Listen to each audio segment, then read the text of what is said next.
ಇಲ್ಲಿ ಹೊರಗಿನವ್ರು ಬರ್ತಾರೆ, ಹೊರಗಿನವ್ರು ಬಂದು ಇಲ್ಲಿ ಬರ್ತಡೇ ಮಾಡೋದು ಇಲ್ಲಿ ಹುಡುಗರು ತೊಂದರೆ ಕೊಡೋದು, ಇಲ್ಲಿ ಲೈಬ್ರರಿಯಲ್ಲಿ ಓದ್ತಾ ಇರ್ತಾರೆ ಅವ್ರಿಗೂ ತೊಂದರೆ ಕೊಡೋದು. ಲೈಬ್ರರಿ ಇರ್ತಾವಲ್ಲ, ಅಲ್ಲಿ ಒಂದು ಬುಕ್ ಇಲ್ಲ ಏನಿಲ್ಲ. ಇಲ್ಲಿ 6 ಹಾಸ್ಟೆಲಲ್ಲಿ ಯಾರು ಕೂಡ ಒಂದಿನ ಬಂದು ನಿಮ್ಮ ಸಮಸ್ಯೆ ಏನಪ್ಪಾ ಅಂತ ಕೇಳಲ್ಲ. ಬಾತ್ರೂಮ್ಗಳಲ್ಲಿ ಒಂದಿನ ಏನು ತಿಂಗಳಿಗೆ ಒಂದ್ಸತಿ ಸ್ವಚ್ಛ ಮಾಡ್ತಾರೆ. ಊಟದಲ್ಲಿ ಸಮಸ್ಯೆ ಭಾಳ ಇದು ಹುಳ ಬರೋದು, ರೊಟ್ಟಿ ಅದ್ರಾಗ ಯಾವ ಬುಟ್ಟೆ ಕೊಡ್ತಾರೋ ಅದೇ ಬುಟ್ಟೆಗೆ ಏನಪ್ಪಾ ಅಂದ್ರೆ ಕಸಗೊಳೆ ಮಾಡ್ತಾರೆ. ಅಲ್ಫರ್ ಅಧಿಕಾರಿಗಳು ಏನು ಕೇರ್ ತೊಗೊಂಬಲ್ಲಾಗ್ಯಾರ, ಎಲ್ಲ ರೆಸ್ಪಾನ್ಸ್ ಮಾಡಲಾಗ್ಯಾರ. ಬೇಜವಾಬ್ದಾರಿಯಿಂದ ಕೆಲಸ ಮಾಡತ್ತರ, ಏನು ರೆಸ್ಪಾನ್ಸ್ ತೊಗೊಂಬಲ್ಲಾಗ್ಯಾರ. ಕರೆಕ್ಟ್ ತರಕಾರಿ ಕರೆಕ್ಟಾಗಿ ತರಕಾರಿನೂ ಹಾಕಲಾಗ್ಯಾರ. ದನಗಳು ಹಂಗಿಲ್ಲ ಬೂಸ ಹಂಗ್ತಿರ್ತಾವಲ್ಲ, ಹ್ಯಾಂಗೆ ಅಂಥ ಪರಿಸ್ಥಿತಿ ನಮ್ದಂತೂ ಆಗ್ಯದ. ಹಾಸ್ಟೆಲ್ಗೆ ಬರ್ಲಿಕ್ಕೆ ಅವಲ್ಲ ಅನಿಸ್ತು. ನಮ್ದು ಇಲ್ಲೇ ಊರು ಸನಿದ.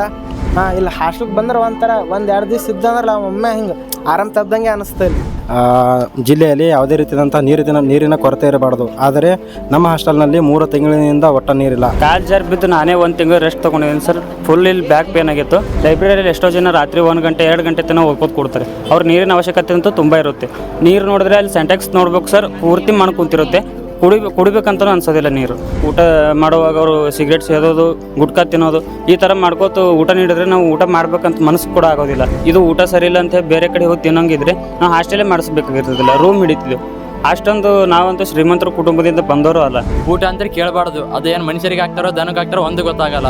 ಅವರು ಬಾಯಲ್ಲಿ ವಿಮಲ ಹಾಕೊಂಡು ಅದೇ ಬಾಯಲ್ಲಿ ಹಿಂಗೆ ತೆಗೆದು ಹೊರ ಬಿಕಾಸಿ ಅದೇ ಕೈಯಿಂದ ಬಂದು ನಮ್ಗೆ ಊಟ ಕೊಡ್ತಾರೆ. ನನ್ನ ಹೆಸರು ಬಸವರಾಜ್. ನಾ ಬಾಬು ಜಗಜೀವನ್ ರಾಮ್ ವಸತಿ ನಿಲಯದ ವಿದ್ಯಾರ್ಥಿ. ಇಲ್ಲಿ ಏನಪ್ಪ ಅಂತಂದರೆ ನಮ್ಮ ಹಾಸ್ಟೆಲಲ್ಲಿ ಎಲ್ಲ ರೈತರ ಮಕ್ಕಳು, ಬಡವರ ಮಕ್ಕಳು ಏನಪ್ಪ ಅಂತಂದರೆ ಇಲ್ಲಿ ಏನೋ ಕಷ್ಟ ಆದಂತೆ ಅವ್ರ ತಂದೆ ತಾಯಿಲೇ ಇದು ಹಾಸ್ಟೆಲ್ದಲ್ಲಿ ಹಾಕಿರ್ತಾರೆ. ಏನಪ್ಪ ಅಂತಂದರೆ ಇಲ್ಲಿ ಹೊರಗಿನವ್ರು ಬರ್ತಾರೆ, ಹೊರಗಿನವ್ರು ಬಂದು ಇಲ್ಲಿ ಬರ್ತಡೇ ಮಾಡೋದು ಇಲ್ಲಿ ಹುಡುಗರು ತೊಂದರೆ ಕೊಡೋದು, ಇಲ್ಲಿ ಲೈಬ್ರರಿಯಲ್ಲಿ ಓದ್ತಾ ಇರ್ತಾರೆ ಅವ್ರಿಗೂ ತೊಂದರೆ ಕೊಡೋದು. ಏನಪ್ಪ ಅಂತಂದರೆ ಇಲ್ಲಿ ಹಾಸ್ಟೆಲಲ್ಲಿ ಏನು ಲೈಬ್ರರಿ ಇರ್ತಾವಲ್ಲ, ಅಲ್ಲಿ ಒಂದು ಬುಕ್ ಇಲ್ಲ ಏನಿಲ್ಲ. ಮತ್ತೇನಪ್ಪ ಅಂತಂದರೆ ಇಲ್ಲಿ ಹಾಸ್ಟೆಲಲ್ಲಿ ವಾರ್ಡನ್ ಸರ್ಗಳು ಬರಲ್ಲ. ಇಲ್ಲಿ ಎಲ್ಲ ಹಾಸ್ಟೆಲಲ್ಲಿ ಇದೆಲ್ಲ 6 ಹಾಸ್ಟೆಲ್ ಇದಾವಲ್ಲ, ಇಲ್ಲಿ 6 ಹಾಸ್ಟೆಲಲ್ಲಿ ಯಾರೂ ಕೂಡ ಒಂದಿನ ಬಂದು ನಿಮ್ಮ ಸಮಸ್ಯೆ ಏನಪ್ಪ ಅಂತ ಕೇಳಲ್ಲ. ಮತ್ತು ಏನಪ್ಪ ಅಂತಂದರೆ ಇಲ್ಲಿ ಬಾತ್ರೂಮ್ಗಳಾಗಲಿ ಬಾತ್ರೂಮ್ಗಳಲ್ಲಿ ಒಂದಿನ ಏನು ತಿಂಗಳಿಗೆ ಒಂದ್ಸತಿ ಸ್ವಚ್ಛ ಮಾಡ್ತಾರೆ. ಅದು ಏನಪ್ಪ ಅಂತಂದ್ರೆ ಅಲ್ಲಿ ಓಡಾಡೋಕ್ಕಾಗಲ್ಲ, ಅಂಥ ಪರಿಸ್ಥಿತಿ ಅದ.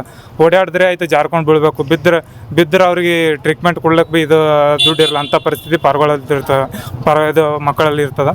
ಮತ್ತೇನಪ್ಪ ಅಂತಂದ್ರೆ ಇಲ್ಲಿ ಊಟದಲ್ಲಿ ಸಮಸ್ಯೆ ಭಾಳ ಇದು ಹುಳ ಬರೋದು. ಮತ್ತೇನಪ್ಪ ಅಂತಂದರೆ ಅಲ್ಲಿ ತಂಬಾಕು ಚೀಟು ಮತ್ತು ಅಡುಗೆ ಕೋಣೆ ಸ್ವಚ್ಛ ಇಲ್ಲ, ಕಸ ಅಂತ ಎಲ್ಲಂದ್ರಲ್ಲಿ.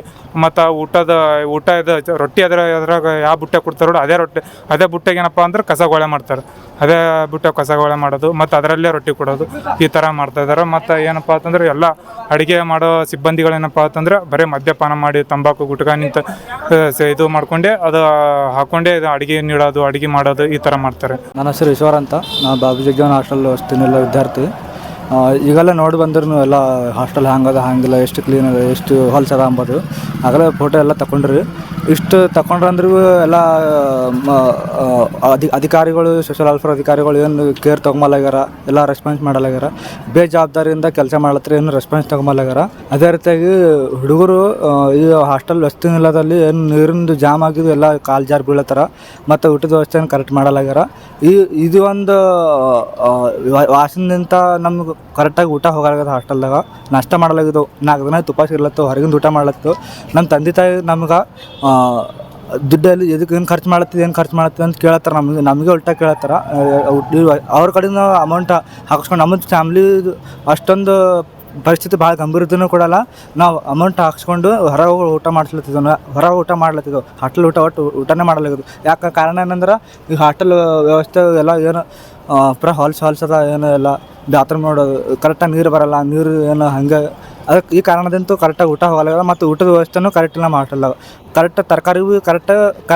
ಕರೆಕ್ಟಾಗಿ ತರಕಾರಿನೂ ಹಾಕಲಾಗ್ಯಾರ. ಹಾಗಾಗಿ ಈ ಒಂದು ಸಮಸ್ಯೆನ ಡಿ ಸಿ ಮೇಡಮ್ ಆಗಲಿ, ಕೆಲವೊಂದು ಅಧಿಕಾರಿಗಳಾಗಲಿ ಎಲ್ಲರೂ ಕೂಡ ಈ ಸಮಸ್ಯೆನ ಪರಿಹಾರ ಮಾಡ್ಬೇಕಂತೇಳಿ ತಮ್ಮಲ್ಲಿ ವಿನಂತಿ ಮಾಡಿಕೊಳ್ತೀನಿ. ಇದೇ ಬಾಬು ಜಗಜೀವನ್ ರಾವ್ ಹಾಸ್ಟೆಲ್ ವಿದ್ಯಾರ್ಥಿ. ಇಲ್ಲಿ ಹಾಸ್ಟೆಲ್ ಹೆಂಗಪ್ಪ ಅಂತಂದ್ರೆ ಇಲ್ಲಿ ಮುಂಜಾನೆ ನಾಷ್ಟ ಮಾಡಪ್ಲೇ ಇಲ್ಲ, ಒಂದು ಸರಿಯಾಗಿ ರುಚಿ ಅಂಬೋದೇ ಇಲ್ಲ. ಮತ್ತು ಮಧ್ಯಾಹ್ನ ಅಂದ್ರೆ ಸಾರು ಖಾರ ಇರಲ್ಲ, ಉಪ್ಪಿರಲ್ಲ. ಅನ್ನಕ್ಕಂತೂ ಅವು ಒಮ್ಮೆ ನೆನಗಚ್ಚಾಗಿರ್ತದೆ, ಜರಾ ಭೀ ಸರಿಯಾಗೇ ಇರಲ್ಲ. ಮತ್ತು ನೈಟ್ ಅಂದ್ರೆ ಜರಾ ಭೀ ಊಟ ಮಾಡಪ್ಲೇ ಹಿಂಗೆ ಉಂಡ್ರೆ ಹಿಂಗೆ ಏನಪ್ಪ ಅಂತಂದ್ರೆ ಪೂರ್ತಿ ಉಪ್ಪಿರಲ್ದಂಗೆ ಹೆಂಗೆ ದನಗಳು ಹಂಗಿಲ್ಲ ಬೂಸ ಹಂಗೆ ತಿಂತಾವಲ್ಲ, ಅಂಥ ಪರಿಸ್ಥಿತಿ ನಮ್ದಂತೂ ಆಗ್ಯದ. ವಾರ್ಡನ್ ಹೇಳಿದ್ರೆ ಭೀ ಆಯಿತು ಆ ದಿವ್ಸ ಹ್ಞೂ ಅಂತಾರೆ, ಆಯ್ತು ಹ್ಞೂ ಮಾಡಿಸ್ತಾರೆ. ಮತ್ತು ವಾರ್ಡನ್ ಯಾವಾಗಾರ ಬಂದಿರ್ತಾರಲ್ಲ ಅವಾಗಂತೂ ಜರ ಇದು ಮಾಡ್ತಾರೆ. ಆಯ್ತು ಉಳ್ಕಿ ದಿವ್ಸ ಅಂತೂ ಯಾವಾಗ ಭೀ ಮಾಡಲ್ಲ ಅವರು. ಹಾಗೆ ದಿನ ಅದೇ ರೂಢಿ ಬಿಟ್ಟದ. ಮತ್ತು ಹಂಗೆ ಇಲ್ಲೆಲ್ಲ ಹಾಗೆ ಇಲ್ಲಿ ಗಾಡಿಗಳದು ವಿದ್ಯಾರ್ಥಿಗಳು ಹಚ್ಚಿರ್ತಾರೆ, ಇಲ್ಲಿದೆಲ್ಲ ಪೆಟ್ರೋಲ್ದು ಕಳ್ತನ ಆಗ್ತದ. ಇಂಥವೆಲ್ಲ ಸರಿಯಾಗಿ ಕ್ಯಾಮ್ರಾ ವ್ಯವಸ್ಥೆ ಇಲ್ಲ.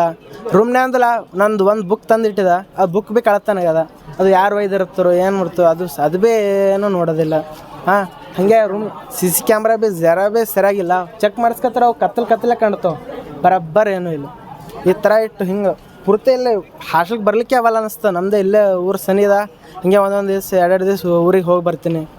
ಇಲ್ಲಿ ಹಾಸ್ಟೆಲ್ಗೆ ಬಂದ್ರೆ ಒಂಥರ 1-2 ದಿವ್ಸ ಇದ್ದಂದ್ರೆ ಒಮ್ಮೆ ಹಿಂಗೆ ಆರಾಮ್ ತಪ್ದಂಗೆ ಅನ್ನಿಸ್ತಾ. ಇಲ್ಲಿ ಅರ್ಸ್ಲಿಂದ ನಾನು ಊರಿಗೆ ಹೋಗ್ತಾ ಇರ್ತೀನಿ.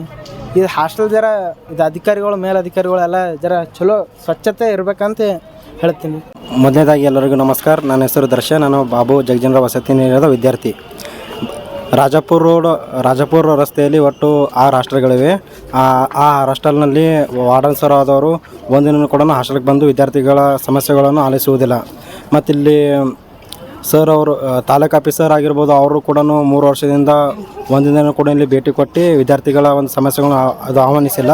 ಮತ್ತು ಇಲ್ಲಿ ಅಡುಗೆ ಸಿಬ್ಬಂದಿಗಳು ಮದ್ಯಪಾನ ಮತ್ತು ಇದೇ ರೀತಿ ಸಿಗರೇಟ್ ಅದು ಸೇರ್ತಾರೆ, ಅವರು ಕೂಡ ಸುವ್ಯವಸ್ಥೆ ಕಾಪಾಡ್ತಿಲ್ಲ. ಮತ್ತಿಲ್ಲಿ ವಾರದಲ್ಲಿ 3-4 ಸಾರಿ ಅಡುಗೆಯಲ್ಲಿ ಹುಳಗಳು ಮತ್ತು ಅಂಕರೆ ಸಿಗರೇಟ್ ಚಿಟ್ಟಿ ಆಗಿರ್ಬೋದು, ಇದೇ ರೀತಿ ಎಲ್ಲ ಒಂದು ಬೇರೆ ಮೆಟೀರಿಯಲನ್ನು ಬರ್ತಾಯಿವೆ. ಇದರಿಂದ ವಿದ್ಯಾರ್ಥಿಗಳು ಅಸ್ವಸ್ಥತೆಯಿಂದ ಕೂಡಿರುತ್ತಾರೆ. ಮತ್ತು ಅಂಕರೆ ಇಲ್ಲೆಲ್ಲನೂ ಹೊರಗಿನ ವಿದ್ಯಾರ್ಥಿಗಳು ಬಂದು ಗುಟ್ಕಾ ತಿನ್ಕೊಂಡು ಉಗುಳ್ತಾರೆ. ಅದರಿಂದ ಇಲ್ಲಿನ ವಿದ್ಯಾರ್ಥಿಗಳೆಲ್ಲರಿಗೂ ಇನ್ಫೆಕ್ಷನ್ ಆಗ್ತದೆ. ಅದೆಲ್ಲನೂ ಕ್ರಮ ಕೈಗೊಳ್ಳಬೇಕು. ಮತ್ತು ಗುಲ್ಬರ್ಗ DC ಆದೇಶದಂತೆ ಜಿಲ್ಲೆಯಲ್ಲಿ ಯಾವುದೇ ರೀತಿಯಾದಂಥ ನೀರಿನ ಕೊರತೆ ಇರಬಾರ್ದು. ಆದರೆ ನಮ್ಮ ಹಾಸ್ಟೆಲ್ನಲ್ಲಿ 3 ತಿಂಗಳಿನಿಂದ ಒಟ್ಟ ನೀರಿಲ್ಲ. ಅದನ್ನು ವಾರ್ಡನ್ ಸರ್ ಅವರು ಮತ್ತು ಮೇಲಾಧಿಕಾರಿಗಳು ಬಂದು ಅದನ್ನು ಬಗೆಹರಿಸಬೇಕು.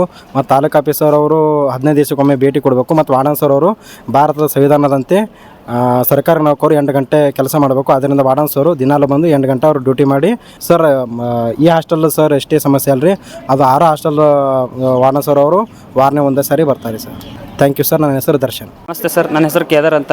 ಇಲ್ಲಿ ನೋಡ್ಬೇಕು ಸರ್, ಎಷ್ಟು ಹೊಲಸಿದೆ, ಎಷ್ಟು ಇಲ್ಲಿ ಇದು ಆಗಿದೆ ಅಂದರೆ ಕಾಲು ಜಾರಿ ಬಿದ್ದು ನಾನೇ 1 ತಿಂಗಳು ರೆಸ್ಟ್ ತೊಗೊಂಡಿದ್ದೀನಿ ಸರ್. ಫುಲ್ ಇಲ್ಲಿ ಬ್ಯಾಕ್ ಪೇನ್ ಆಗಿತ್ತು. ಇದು ಅಷ್ಟೇ ಅಲ್ಲ, ನೈಟ್ ಟೈಮಲ್ಲಿ ಕುಡಿಯೋದಕ್ಕೆ ನೀರು ಸಹ ಇರೋಲ್ಲ. ಲೈಬ್ರರಿಯಲ್ಲಿ ಎಷ್ಟೋ ಜನ ರಾತ್ರಿ 1 ಗಂಟೆ 2 ಗಂಟೆ ತನಕ ಓದ್ಕೋತ ಕೊಡ್ತಾರೆ. ಅವ್ರ ನೀರಿನ ಅವಶ್ಯಕತೆ ಅಂತೂ ತುಂಬ ಇರುತ್ತೆ. ನೀರು ನೋಡಿದ್ರೆ ಅಲ್ಲಿ ಸೆಂಟೆಕ್ಸ್ ನೋಡ್ಬೇಕು ಸರ್, ಪೂರ್ತಿ ಮಣ್ಣು ಕುಂತಿರುತ್ತೆ. ಕುಡಿಬೇಕಂತಲೂ ಅನ್ಸೋದಿಲ್ಲ ನೀರು, ಅಷ್ಟು ಹೊಲಸು ನೀರು ಇರುತ್ತೆ. ಅದು ಕುಡಿದು ಅನಾರೋಗ್ಯ ಅಂತ ತಪ್ಪೋ ಸಮಸ್ಯೆನೂ ಭಾಳ ಇರುತ್ತೆ. ಆಯಿತು, ಊಟದಲ್ಲಿ ಹುಳ ಬರೋದು, ಊಟ ಮಾಡುವಾಗ ಅವರು ಸಿಗರೇಟ್ ಸೇದೋದು, ಗುಟ್ಕಾ ತಿನ್ನೋದು, ಈ ಥರ ಮಾಡ್ಕೋತ ಊಟ ನೀಡಿದ್ರೆ ನಾವು ಊಟ ಮಾಡ್ಬೇಕಂತ ಮನಸ್ಸು ಕೂಡ ಆಗೋದಿಲ್ಲ. ಇಂಥ ಊಟ ತಿಂದು ಚಲೋ ನಾವು ಓದೋದು ಬರೆಯೋದು ಎಲ್ಲ ಮಾಡ್ಬೇಕಂದ್ರೆ ಹೆಂಗಾಗುತ್ತೆ ಸರ್? ಆಯಿತು, ನಾವಂತೂ ಇಲ್ಲಿ ಇದು ಊಟ ಸರಿ ಇಲ್ಲ ಅಂತ ಬೇರೆ ಕಡೆ ಹೋಗಿ ತಿನ್ನೋಂಗಿದ್ರೆ ನಾವು ಹಾಸ್ಟೆಲೇ ಮಾಡಿಸ್ಬೇಕಾಗಿರ್ತದಿಲ್ಲ, ರೂಮ್ ಹಿಡಿತಿದ್ದೆವು. ಅಷ್ಟೊಂದು ನಾವಂತೂ ಶ್ರೀಮಂತರ ಕುಟುಂಬದಿಂದ ಬಂದವರು ಅಲ್ಲ, ಎಲ್ಲ ಬಡವ್ರ ಮಕ್ಕಳೇ ಇಲ್ಲಿ ಹಾಸ್ಟೆಲಲ್ಲಿ ಇರೋದು. ಆಯಿತು, ಈ ಊಟ ತಿಂದು ಇಲ್ಲಿ ಇರೋವಂಥ ಊಟದಿಂದ ಅನಾರೋಗ್ಯ ಏನಾದರೂ ಆದರೆ ಹಾಸ್ಪಿಟಲ್ಗೆ ತೋರಿಸ್ಕೋಬೇಕಂದ್ರೆ ಅದು ಸಹ ಆಗೋದಿಲ್ಲ ಯಾರಿಗೂ. ಅಷ್ಟು ಕಷ್ಟದ ಪರಿಸ್ಥಿತಿ ಇದೆ. ಇಲ್ಲಿ ಯಾರೂ ಕ್ರಮನೂ ಕೈಗೊಳ್ತಿಲ್ಲ ಕರೆಕ್ಟಾಗಿ. ಆದಷ್ಟು ಇಲ್ಲಿ ಬಂದು ನಮ್ಮ ಸಮಸ್ಯೆ ಅರ್ಥ ಮಾಡಿಕೊಂಡು ಅದನ್ನು ಸರಿಪಡಿಸೋಂಥ ಅದರ ಬೇಕಾದಂಥ ಕ್ರಮ ಕೈಗೊಳ್ಳಿ ಅಂತ ಅಷ್ಟೇ ಕೇಳ್ಕೊಳ್ಳೋದು. ಹೆಸರು ಭಾಗೇಶ್ ಅಂತ. ಇಲ್ಲಿ 6 ಹಾಸ್ಟೆಲಲ್ಲಿ ಬಾಬು ಜಗಜೀವನರಾಮ್ ಹಾಸ್ಟೆಲಲ್ಲಿ ವಸತಿ ಮಾಡ್ತಾ ಇರೋದು. ಇಲ್ಲಿ ಏನಪ್ಪ ಅಂದ್ರೆ ಬಾತ್ರೂಮ್ದಾಗ ಹುಡುಗರು ಜರ್ದು ಬೀಳತ್ತವ. ಪ್ಲೇಟ್ ತೊಳಿಬೇಕಂದ್ರೆ ನೀರಿಲ್ಲ. ಯಾವಾಗಾರೊಮ್ಮೆ ಸರ್ ಬರ್ತಾರೆ, ಮತ್ತು ವಾರಕ್ಕೊಮ್ಮೆ ಯಾವಾಗಾರು ಬರ್ತಾನೆ ಸರ್. ಒಟ್ಟು ಬೇಜವಾಬ್ದಾರಿಯಿಂದ ಕೆಲಸ ಮಾಡ್ತಾರೆ. ಅವ್ರ ಡ್ಯೂಟಿ ಅವ್ರು ಸರಿಯಾಗಿ ಮಾಡಲ್ಲ. ಅವು ಎಷ್ಟು ಒಂದು ದಿನಕ್ಕೆ ಎಷ್ಟು 8 ಗಂಟೆ ಮಾಡೋದಿರ್ತಾರೆ ಅವ್ರ ಡ್ಯೂಟಿ. ಸರಿಯಾಗಿ ಯಾವಾಗ ಭೀ ಬರಲ್ಲ ಅವರು. 150 ಕಿಲೋಮೀಟ್ರಿಂದ ಬಂದೀನಿ. ಇಲ್ಲಿ ನೋಡಿದ್ರೆ ಹಾಸ್ಟೆಲ್ ಒಂದು ರೂಮ್ ಸರಿಯಾಗಿಲ್ಲ, ಏನೇನಿಲ್ಲ. ಊಟ ಅಂತ ಕೇಳಬಾರ್ದು. ಅದೇನು ಮನುಷ್ಯರಿಗೆ ಹಾಕ್ತಾರೋ ದನಕ್ಕೆ ಹಾಕ್ತಾರೋ ಒಂದು ಗೊತ್ತಾಗಲ್ಲ.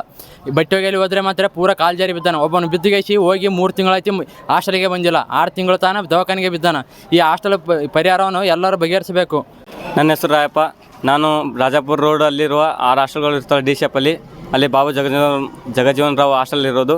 ಇಲ್ಲಿ ನೋಡಿದ್ರೆ ನೀವು ಬಂದು ನೋಡ್ತೀರಾ ಅಂತ ಗೊತ್ತಿದ್ದು ಹಾಗೆ ಎಲ್ಲ ಕ್ಲೀನ್ ಮಾಡಿದ್ದಾರೆ. ಅಷ್ಟು ಕ್ಲೀನ್ ಮಾಡಿದ್ರು ಇನ್ನಾದ್ರೂ ಒಳಗೆಲ್ಲ ಮಸ್ತ್ ಕಸ ಐತೆ. ನೀವು ನೋಡ್ತಾರೆ ನೆಕ್ಸ್ಟ್ ವೀಡಿಯೋ ಹಾಕ್ಬೋದು. ಆ ವಿಡಿಯೋಲಿ ನೋಡಿ ಪ್ರತಿಯೊಬ್ಬರು ಎಷ್ಟು ಹೊಲಸು ಐತಿ. ನೀವು ಬರ್ತಾನೆ ಗೊತ್ತಿದ್ರು ಆ ಥರ ಮಾಡ್ಯಾರ. ಪ್ರತಿಯೊಬ್ಬರು ಇಲ್ಲಿ ಹಾಸ್ಟೆಲ್ ಸಿಬ್ಬಂದಿಗಳು ಇರ್ತಾರಲ್ಲ, ಅಡುಗೆ ಸಿಬ್ಬಂದಿಗಳು, ಅವರು ಬಾಯಲ್ಲಿ ವಿಮಲ ಹಾಕ್ಕೊಂಡು ಅದೇ ಬಾಯಲ್ಲಿ ತೆಗೆದು ಬರ ಬಿಕಾಸಿ ಅದೇ ಕೈಯಿಂದ ಬಂದು ನಮ್ಗೆ ಊಟ ಕೊಡ್ತಾರೆ. ಆ ಥರ ಏನು ಊಟ ಮಾಡೋರು ಇಲ್ಲ ನೋಡ್ರಿ, ಊಟ ಮಾಡೋಕ್ಕಾಗಲ್ಲ. ಮತ್ತು ಇಲ್ಲಿ ಬೀಡಿ ಸಿಗ್ತಾರೆ, ಸಿಗರೇಟ್ ಸಿಗ್ತಾರೆ, ಹಂಗೆ ಬಂದು ಊಟ ಕೊಡ್ತಾರೆ. ಮತ್ತು ಎಲ್ಲಿ ನೋಡ್ರೆ ಕ್ಲೀನ್ ಇಲ್ಲ, ಏನಿಲ್ಲ. ನೀವು ನೋಡಿದ್ರೆ ಅಲ್ಲಿಂದ ಇಲ್ಲಿಗೆ ಎಲ್ಲಾದರೂ ನೋಡಿರಿ ಎಲ್ಲ ಕ್ಲೀನ್ ಹೊಲಸು ಇಲ್ಲಿ ಬಟ್ಟೆ ರೂಮು ಹೋಗಲ್ಲೂ ಇಲ್ಲ, ಮತ್ತು ನೀರನ್ನು ಬರಲ್ಲ. ನಾವು ನೀರು ಬರ್ತಾ ಒಂದು ದಿವಸ ಒಯ್ಕೊಂಡೆವು, ನೀರೆಲ್ಲ ಬಿಳಿ ಪೌಡ್ರ್ ಹತ್ತಾರ. ನಾವು ತಲೆ ಹಾಯ್ಕೊಂಡಿವಿ, ತಲೆಯೆಲ್ಲ ಕೂದಲು ಗುಂಜಲಾಗ್ಬಿಟ್ಟವು. ಅವಾಗ ಏನು ಮಾಡೋಕೆ ನಾವೆಲ್ಲ ಬೇರ್ ಫಾಲ್ ಆಗ್ತಾವೆ, ಇಲ್ಲ ಹುಡುಗರೆಲ್ಲ ಅದೇ ಟೆನ್ಷನ್ ಅರ್ಧಕ್ಕರ್ಧ. ಏನು ಮಾಡೋಕ್ಕಿಲ್ಲ, ಹಾಸ್ಟೆಲ್ ಆದಷ್ಟು ಜಲ್ದಿ ಎಲ್ಲರೂ ಇದರ ಅರ್ಥ ಮಾಡಿಕೊಂಡು ಎಲ್ಲ ಬಗೆಹರಿಸ್ಬೇಕಂತ ತಮ್ಮಲ್ಲಿ ವಿನಂತಿ.